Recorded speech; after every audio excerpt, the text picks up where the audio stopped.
Les animaux les plus dangereux et les plus puissants d'Afrique ont été désignés par les chasseurs sous le nom de Big Five, les 5 grands.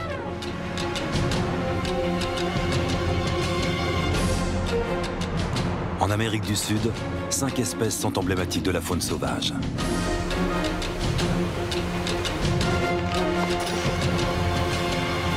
Nous avons sillonné ce vaste continent à la recherche de ces animaux hors du commun.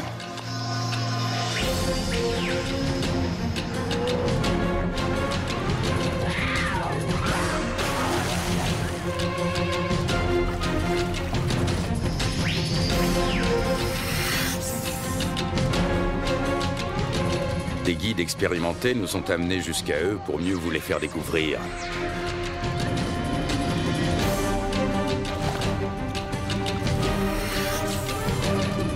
Les 5 grands animaux d'Amérique du Sud. L'anaconda, le tamanoir, la loutre géante, l'ours à lunettes et le jaguar.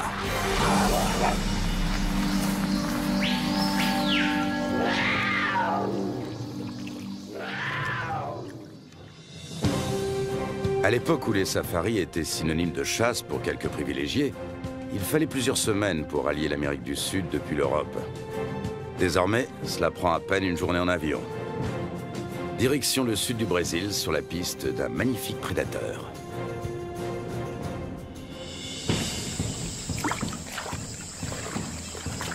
Ce félin était une divinité.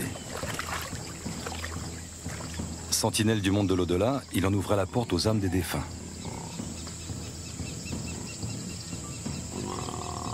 Dans de nombreuses civilisations d'Amérique du Sud, il était vénéré et craint à la fois. Des chamans se métamorphosaient en jaguar pour voyager dans l'autre monde.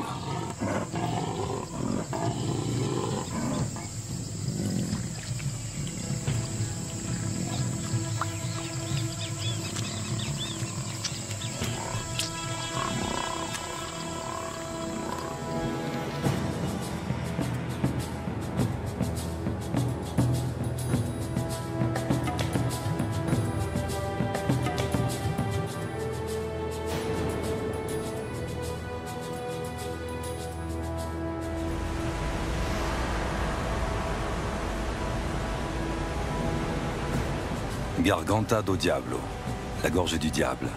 Les chutes d'Iguassou sont parmi les plus impressionnantes du monde. Il y a 200 millions d'années, un violent tremblement de terre provoqua la séparation de l'Afrique et de l'Amérique du Sud.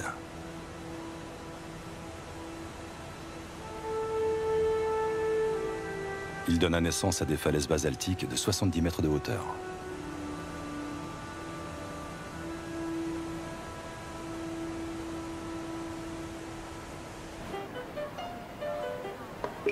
Représentants originaux de la faune sud-américaine, les coatis font partie des rares animaux que les touristes ont le loisir d'observer.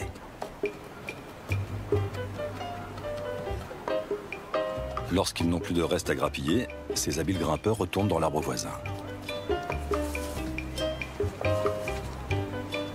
Les coatis sont des plantigrades omnivores, très friands de vers, d'escargots et de coléoptères.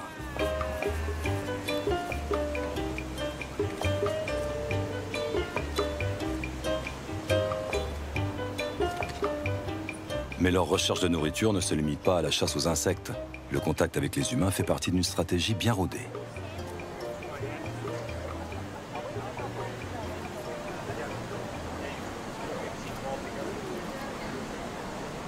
Les touristes sont loin de se douter que des animaux bien moins inoffensifs évoluent dans les parages.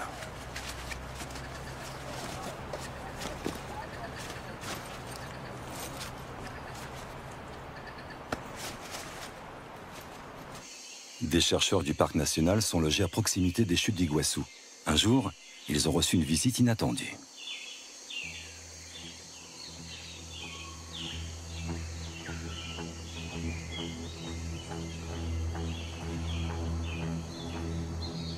Depuis, les 2 jeunes jaguars sont coutumiers des lieux.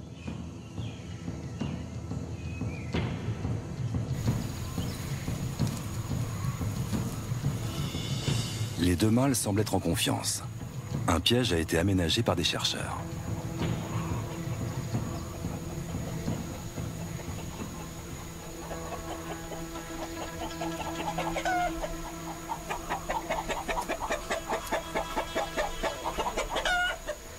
Malgré ce bel appât, les jaguars ne se jettent pas facilement dans la gueule du loup.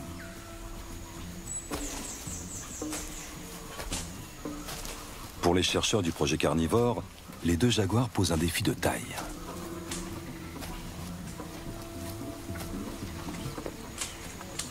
Depuis plus de 2 ans, l'équipe de Marina Ravie da Silva a installé des caméras pièges dans le parc national pour déterminer le nombre des jaguars et évaluer leur expansion.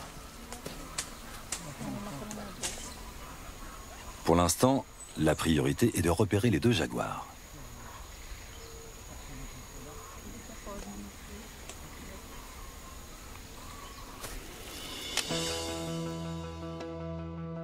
En général, les jaguars évitent la proximité des hommes.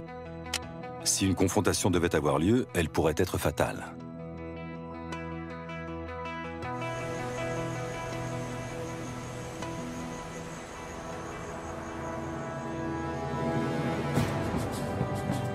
Les Indiens étaient déjà fascinés par les chutes d'Iguassou. La tribu des Guarani attribuait leur origine à un accès de colère du dieu serpent M'Boy. C'est en faisant violemment trembler les rochers qu'il donna naissance à Iguassou, les grandes eaux.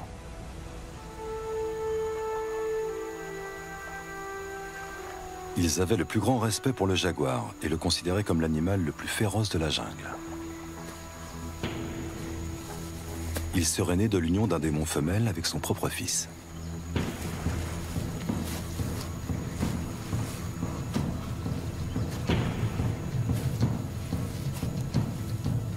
Les Guarani refusaient de le chasser, de crainte que son esprit ne s'empare d'eux.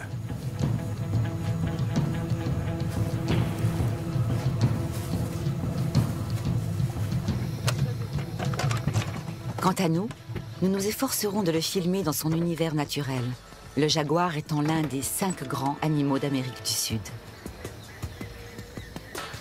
Nous nous sommes inspirés de la mythologie des Guarani pour pister le 3e plus gros félin du monde. Notre secteur de recherche, situé au cœur de la plus grande plaine alluviale du monde, le Pantanal, n'est accessible qu'en avion. La saison sèche aurait dû commencer il y a longtemps, mais le ciel est toujours chargé d'épais nuages de pluie.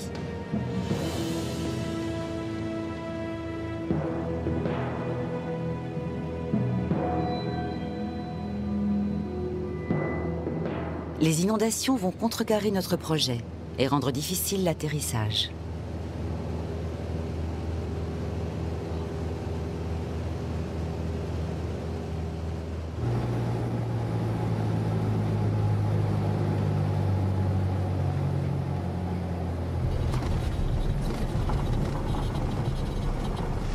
Mais le pilote fait des miracles. C'est Lucas Reutzinger qui nous accueille au sol.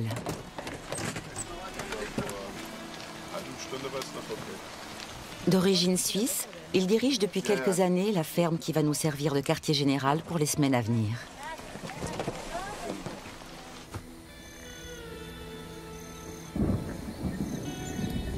Suite aux pluies diluviennes, Lucas et sa famille ont été entièrement coupés du monde durant 10 jours.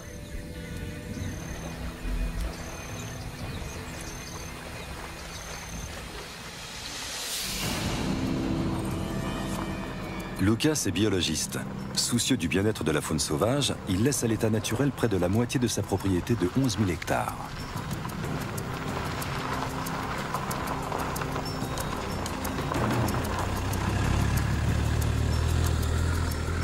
En raison de la biodiversité qu'elle accueille, cette partie inexploitée de la ferme a été reconnue comme réserve naturelle par l'État brésilien. Une quarantaine d'espèces de mammifères côtoient plus d'une dizaine d'espèces de reptiles. La vie faune est elle aussi exceptionnelle.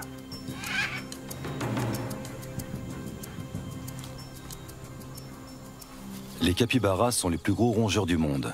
Leur ennemi juré est le caïman.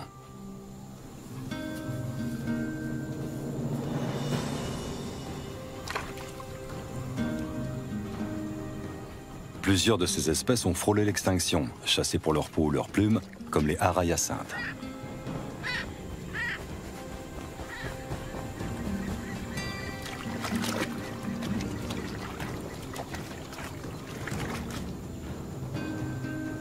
Depuis une dizaine d'années, le Brésil reconnaît officiellement ses réserves privées, véritables zones de protection contre les braconniers.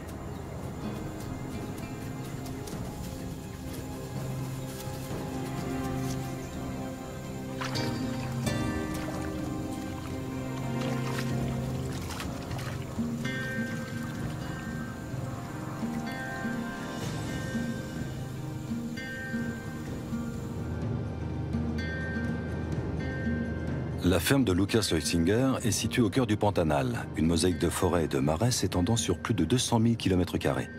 L'avion est souvent le seul moyen d'inspecter ces troupeaux.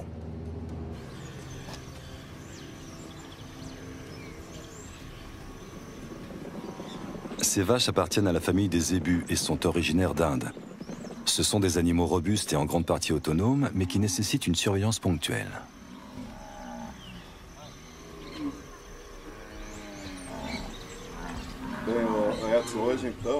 Edson, aujourd'hui on va déplacer le troupeau du terrain numéro 4 vers le terrain numéro 3.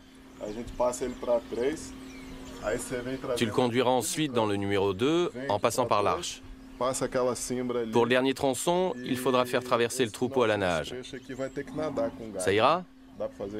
Oui, T'es sûr? oui. C'est juste que Paolo nage comme un fer à repasser.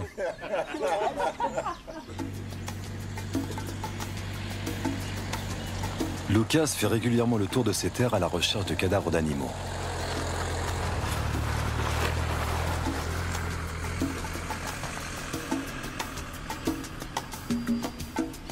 Un vol de vautours est un signe infaillible.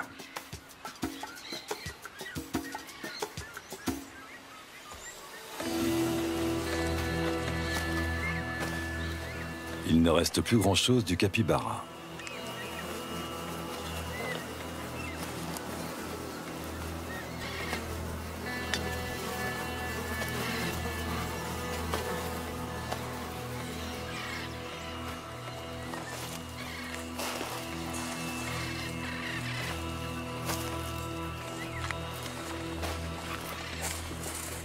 Une empreinte de patte indique que le capybara a été dévoré par un jaguar adulte.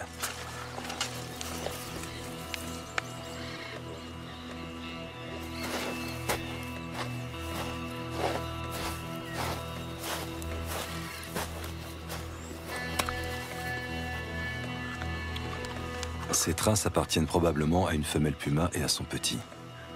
Même si ses prédateurs s'en prennent régulièrement à son bétail, Lucas Leutzinger a un faible pour les grands félins.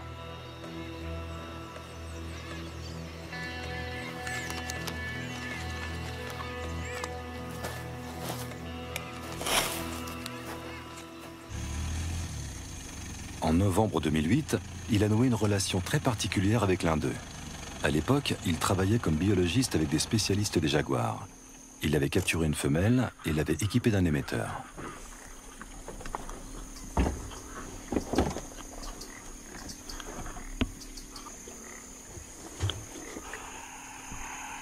Dans les semaines qui suivirent, il a pu localiser à tout moment Barbie, le nom donné à la femelle.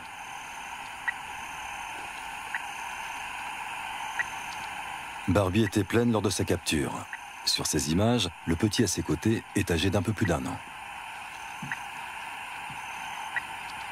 Barbie et sa fille Barbina avaient l'habitude de fréquenter les berges d'un marais presque asséché.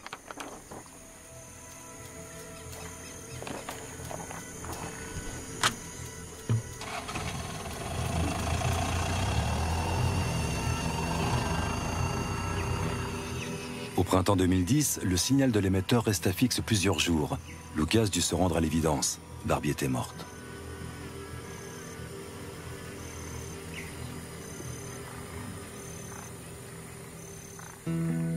La cause de sa mort n'a jamais été élucidée.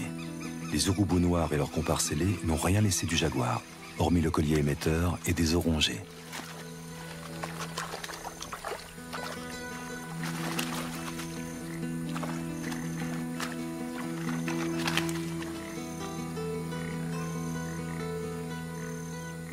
Mais qu'est-il advenu de sa fille? Si elle est encore en vie, où peut-elle bien se cacher?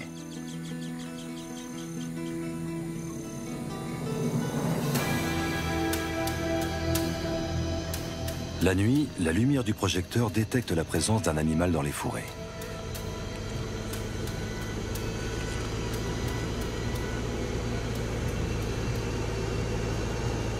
Lucas Leutzinger l'a traqué durant des semaines, presque toutes les nuits.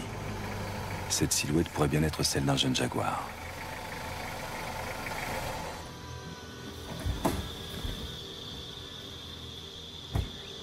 Aveuglés par la lumière, les animaux sont comme paralysés. Il s'agit effectivement d'un jeune jaguar.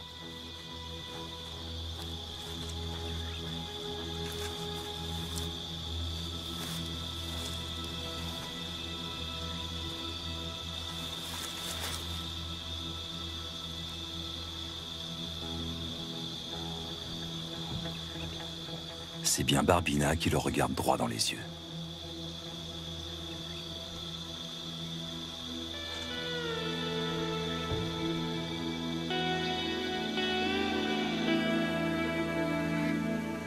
C'est justement pour cette femelle que nous avons fait le voyage jusqu'ici.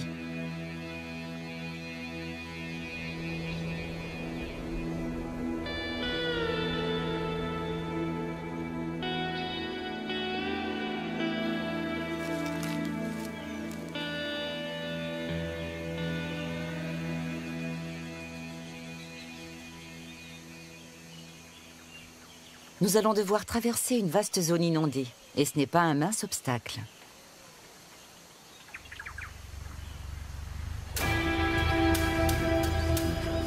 De nombreux caïmans sont couchés en travers des chemins praticables. Mais notre voiture les fait détaler comme les capybaras.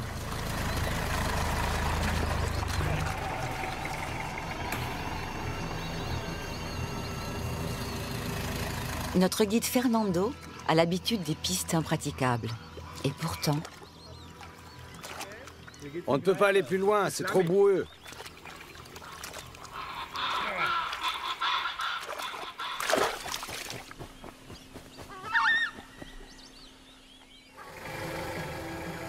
Et il n'y a pas d'autre route. La clôture qui sépare la ferme de Lucas de la propriété voisine ne nous laisse pas le choix. Fernando nous montre qu'un pantanero moderne n'est pas seulement expert dans le maniement d'un cheval.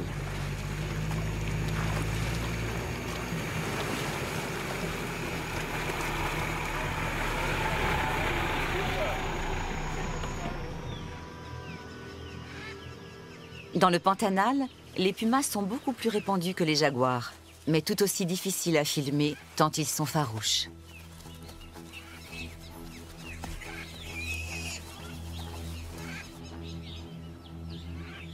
Le puma semble tiraillé entre sa peur de l'homme et son instinct de prédateur.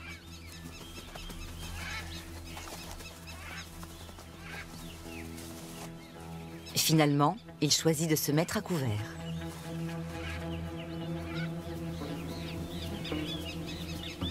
Les araignées à baldaquin se déplacent le dos en bas et attendent que des insectes viennent s'emprisonner dans leur toile.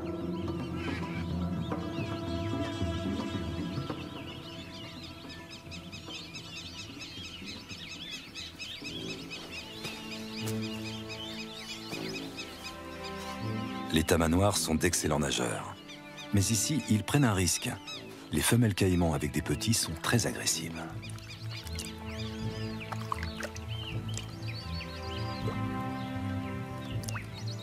Les petits caïmans sont à la merci des hérons, des cigognes, voire de leurs propres congénères.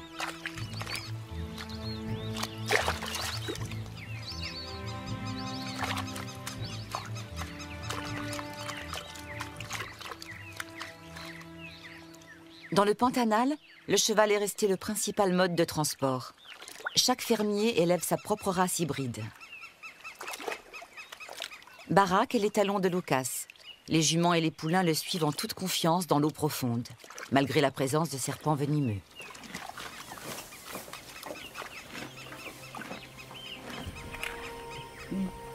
Face à un congénère, l'étalon serait devenu agressif, mais il semble bien disposé à notre égard.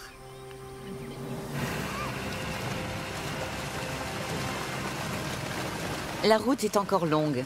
Nous voulons rendre visite à un pantanero, 2 fermes plus loin. Les pantaneros sont les descendants des Portugais et des Espagnols qui se sont installés dans le Pantanal il y a plus de 200 ans et se sont métissés avec les Indiens.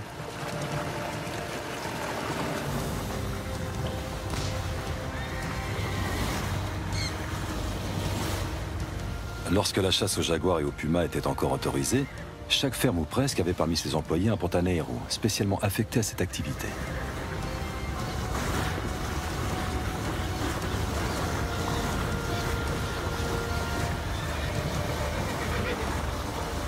Pourtant, le plus légendaire des chasseurs de jaguars du siècle dernier n'était pas un Pantanero, mais un Lituanien.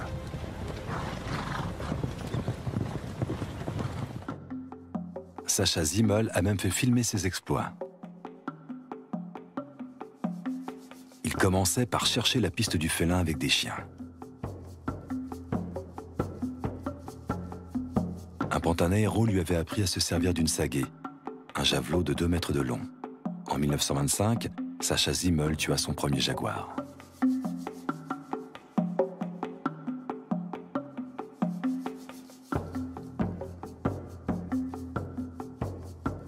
Avant d'utiliser la sagaie, on tirait une flèche sur le jaguar pour le forcer à attaquer.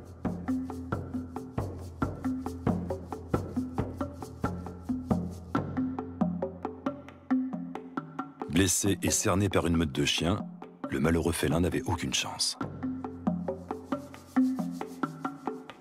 Sacha Zimmel en aurait tué plus d'une centaine.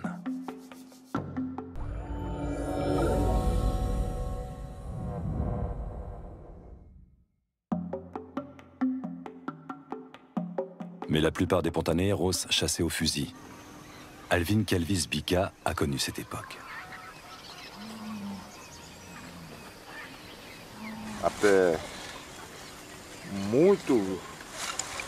J'ai vu beaucoup de jaguars.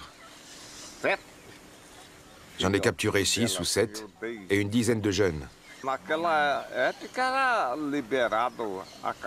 Chaque fois qu'un jaguar tuait une vache ou un taureau, un cow-boy partait à sa poursuite avec un chien et son courage pour l'abattre. S'il réussissait, il recevait un cheval ou une vache en échange de la fourrure.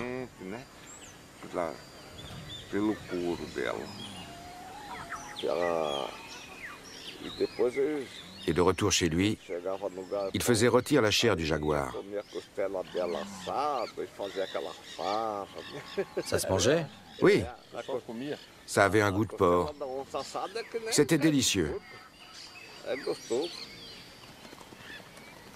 Depuis 1976, il est strictement interdit de les chasser.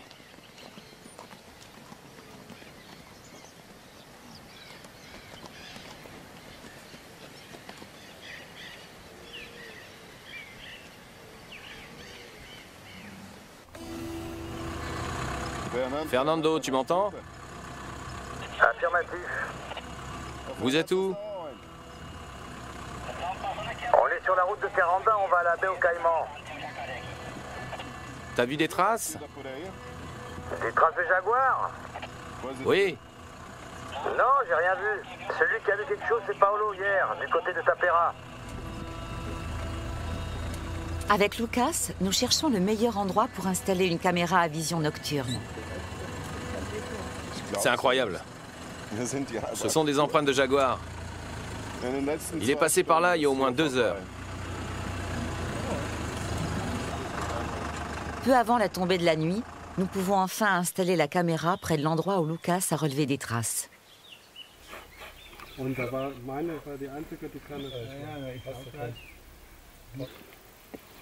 Nous espérons obtenir des clichés de Barbina. La petite femelle est désormais adulte et Lucas pense qu'elle a repris le territoire de sa mère.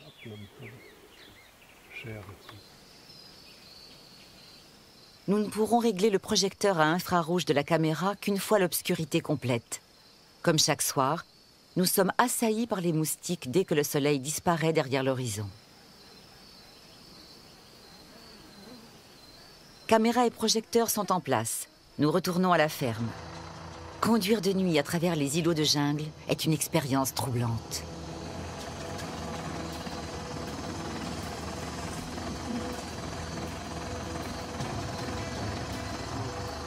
La lumière des phares réfléchit les yeux des nombreux caïmans à l'affût dans l'eau. Un renard crabier est lui aussi en quête de nourriture.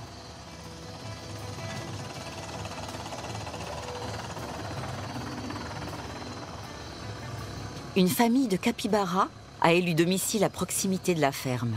Ce n'est pas un hasard si nous les croisons près du portail. Le potager est juste à côté, rempli de végétaux tendres dont ils raffolent.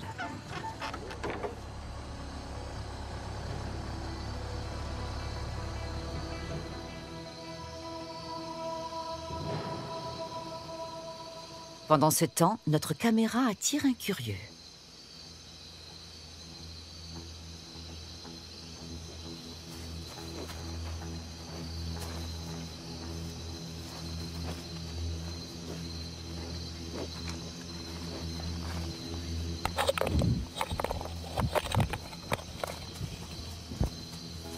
On peut dire adieu aux clichés nocturnes.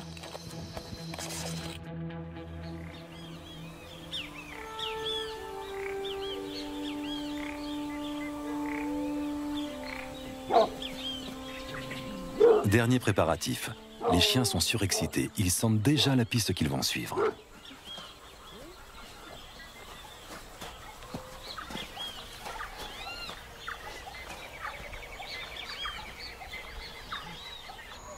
Avant l'aube, des pisteurs à cheval sont partis repérer des traces fraîches.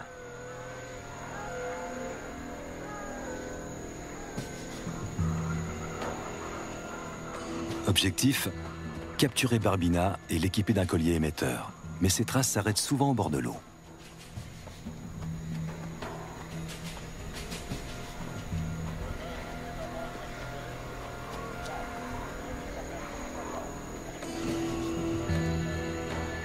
Fernando et moi sommes en position, attendant que les autres rabattent un jaguar dans notre direction.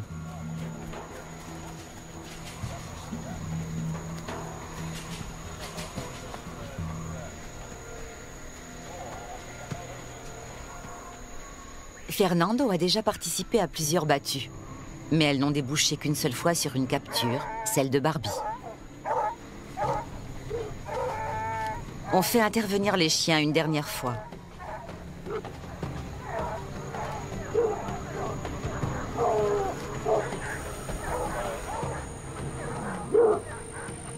Les chiens débusquent d'autres animaux forestiers, comme ce tapir.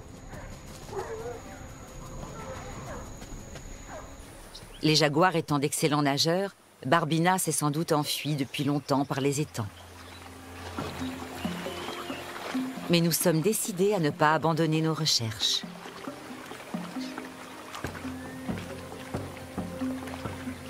Nous avons la chance inouïe d'observer un deuxième tapir du Brésil. Cet animal cousin du cheval et du rhinocéros passe la moitié de sa vie dans l'eau.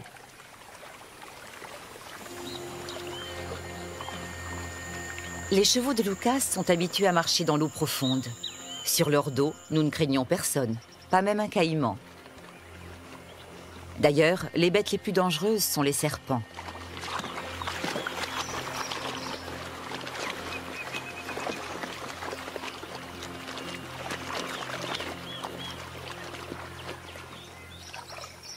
Un jabiru se débat avec une proie pugnace.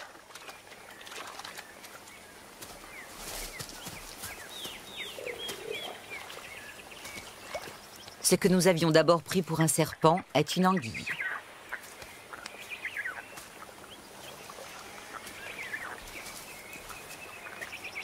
La cigogne a finalement le dessus. Le jabiru est la plus grosse espèce d'oiseau d'Amérique du Sud. Son bec mesure 30 cm de long. Pratique pour engloutir une anguille tout entière.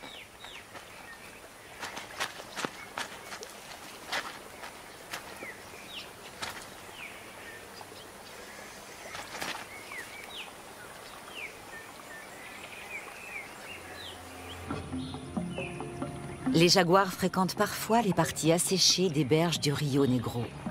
D'ordinaire, ce canal est un chemin.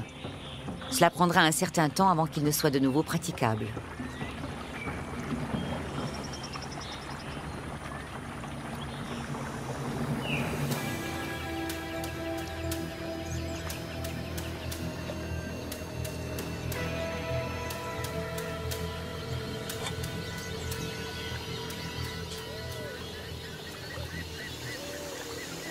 Lucas Lutzinger a recours à un vieux truc de chasseur.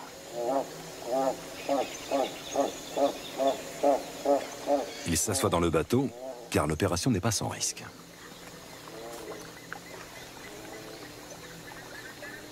Si un jaguar est dans les parages, il réagira aussitôt à ce faux cri d'un supposé rival.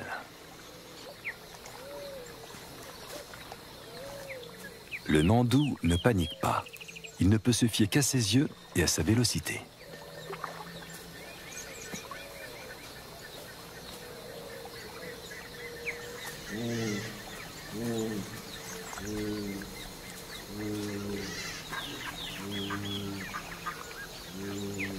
Lucas sait que les jaguars sont d'excellents nageurs.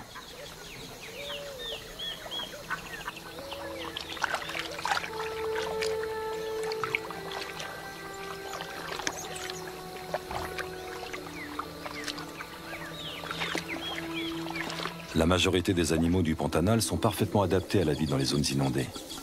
Les singes hurleurs, qui n'aiment pas l'eau, ont choisi de vivre dans la cime des arbres.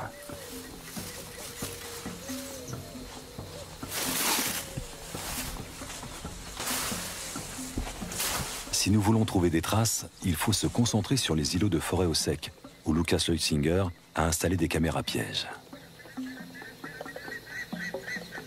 Cet appareil a déjà pris des photos de Barbina.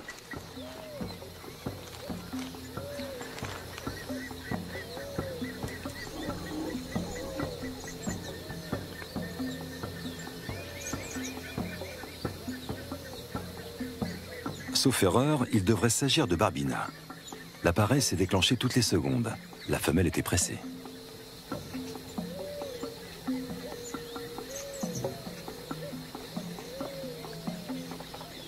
Nous allons peut-être savoir si Barbina est retournée dans son ancien territoire. Lucas l'espère, sinon cela voudrait dire qu'il aura été occupé par une autre femelle.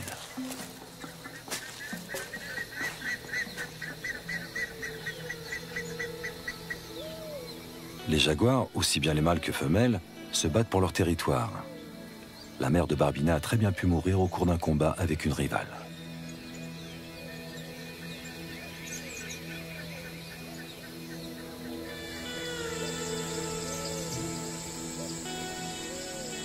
Nous admirons une dernière fois le magnifique ciel étoilé du sud du Pantanal. Nous sommes attendus par un autre spécialiste du jaguar à l'extrême nord de la zone humide.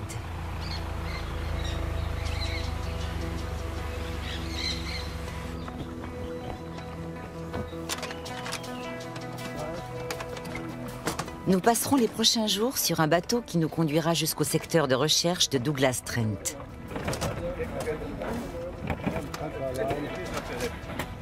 Douglas pense que les jaguars sont condamnés à disparaître dans la majeure partie de l'Amérique du Sud.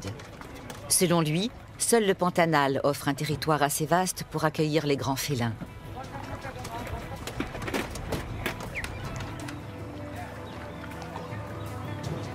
Au début de notre périple, le capitaine raconte à Douglas une histoire qui résonne comme une mise en garde. J'avais vu un jaguar 2 jours plus tôt. Et j'avais dit aux pêcheurs de ne pas dormir dans leur tente.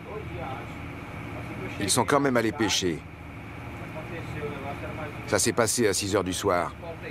Lequel des deux l'a attaqué? Tous les deux. Le premier lui a arraché une jambe, puis le deuxième jaguar est arrivé tout de suite après et lui a sauté à la gorge. Je le connaissais, c'était un type très bien. La mésaventure du neveu du capitaine remonte à quelques années. Il avait passé la nuit avec son père et d'autres pêcheurs dans la jungle. Lorsqu'il est sorti de sa tente, en pleine nuit, un couple de jaguars l'a attaqué et l'a traîné dans la forêt sur 80 mètres. Son père n'a rien pu faire pour le sauver.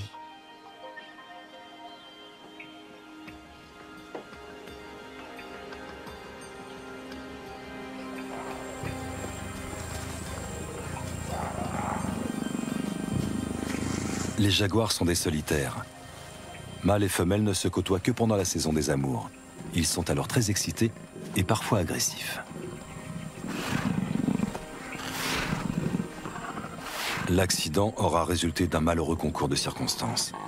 Bien que les jaguars ne soient plus chassés et qu'ils craignent moins les hommes, la mort tragique du jeune pêcheur est restée un cas isolé.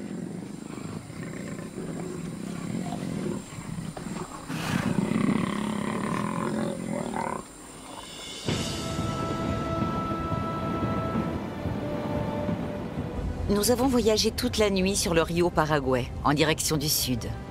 La zone est interdite à la pêche, le temps de reconstituer les stocks de poissons qui ont chuté de façon drastique.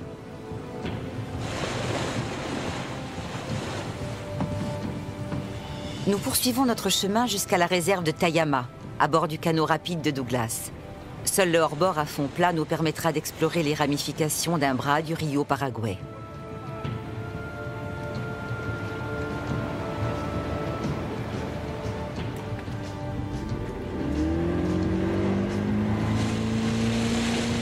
Nous sommes optimistes. Douglas a recensé 39 jaguars dans la réserve. Malgré cette densité inhabituelle, l'observation de jaguars en liberté reste très aléatoire.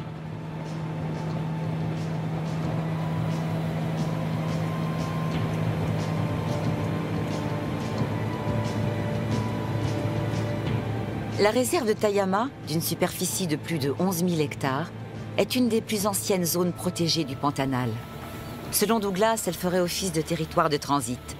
C'est ce qui expliquerait le grand nombre de jaguars.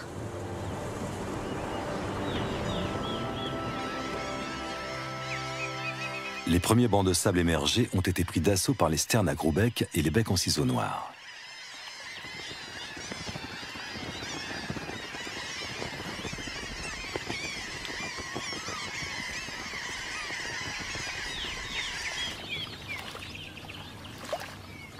Les feuilles des nénuphars géants peuvent atteindre plus d'1 mètre de diamètre.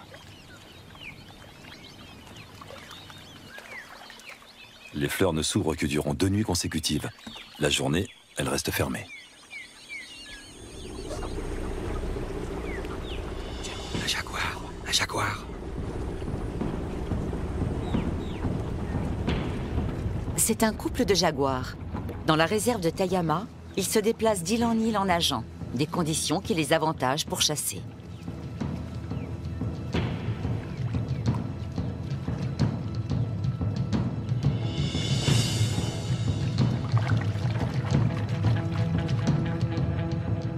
Leur proie de prédilection, caïman et capybara. Un jaguar du Pantanal peut peser jusqu'à 150 kg. Seuls les lions et les tigres sont plus gros. Les capybaras sont sur leur garde. Une sentinelle surveille constamment les alentours. Un jaguar en maraude est aussitôt repéré.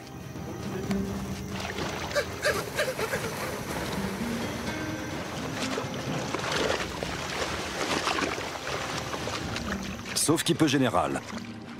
Heureusement, les capybaras peuvent parcourir de longues distances en plongée.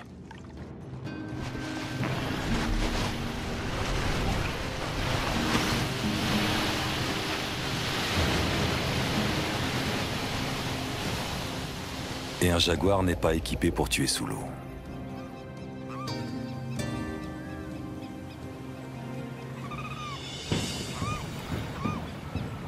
Les jaguars adorent prendre un bain de soleil sur les berges du fleuve. Douglas connaît quelques-uns de leurs coins favoris.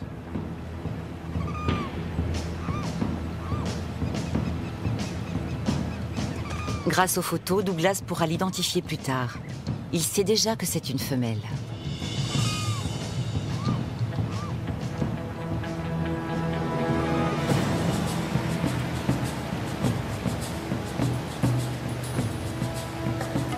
Chaque soir, nous remontons à bord du bateau à un endroit différent. Car pour faire le tour de la réserve de Tayama, notre capitaine voyage jusque tard dans la nuit.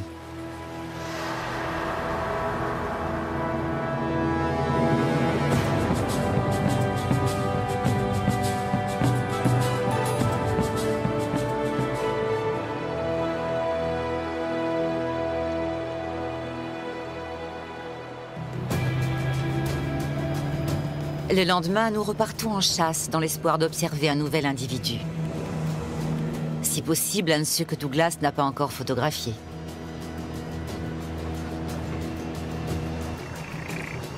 La présence d'un clan de capybaras est de bon augure. Les jaguars ne sont jamais bien loin. Le fauve ne nous a pas encore vus.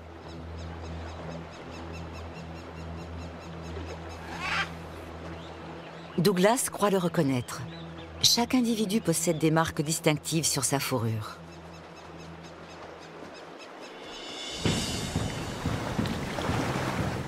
Nous décidons d'accoster pour suivre le jaguar.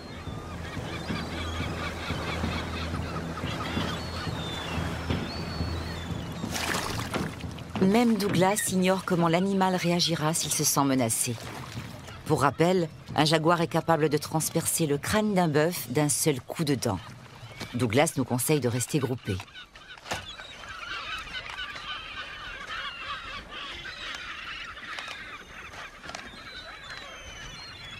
Douglas l'aperçoit le premier. Le jaguar semble nous avoir repérés, mais reste étrangement serein.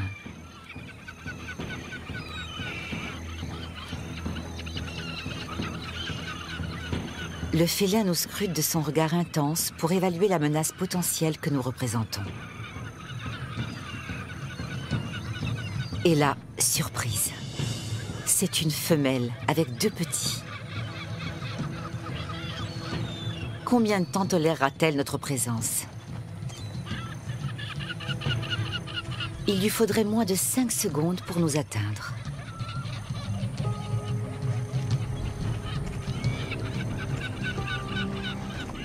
Mais nous retiendrons seulement le sentiment de bonheur intense d'avoir pu approcher d'aussi près ces magnifiques félins.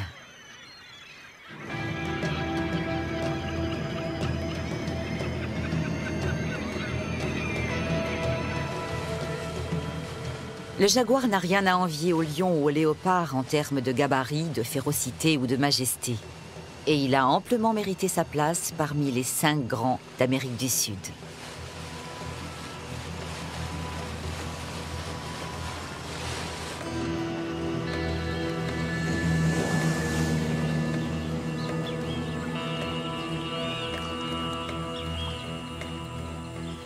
Puissant, redouté, solitaire et invincible, des attributs qui en ont fait le roi de la jungle sud-américaine.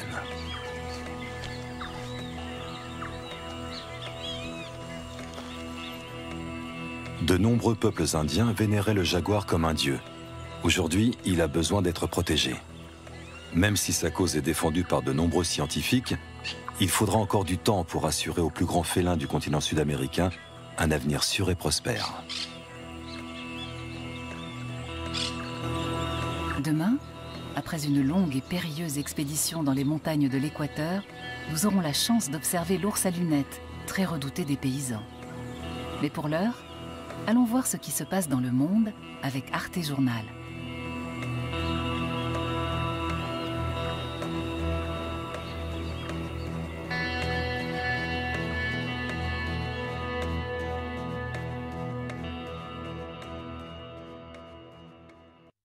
Suivez le flux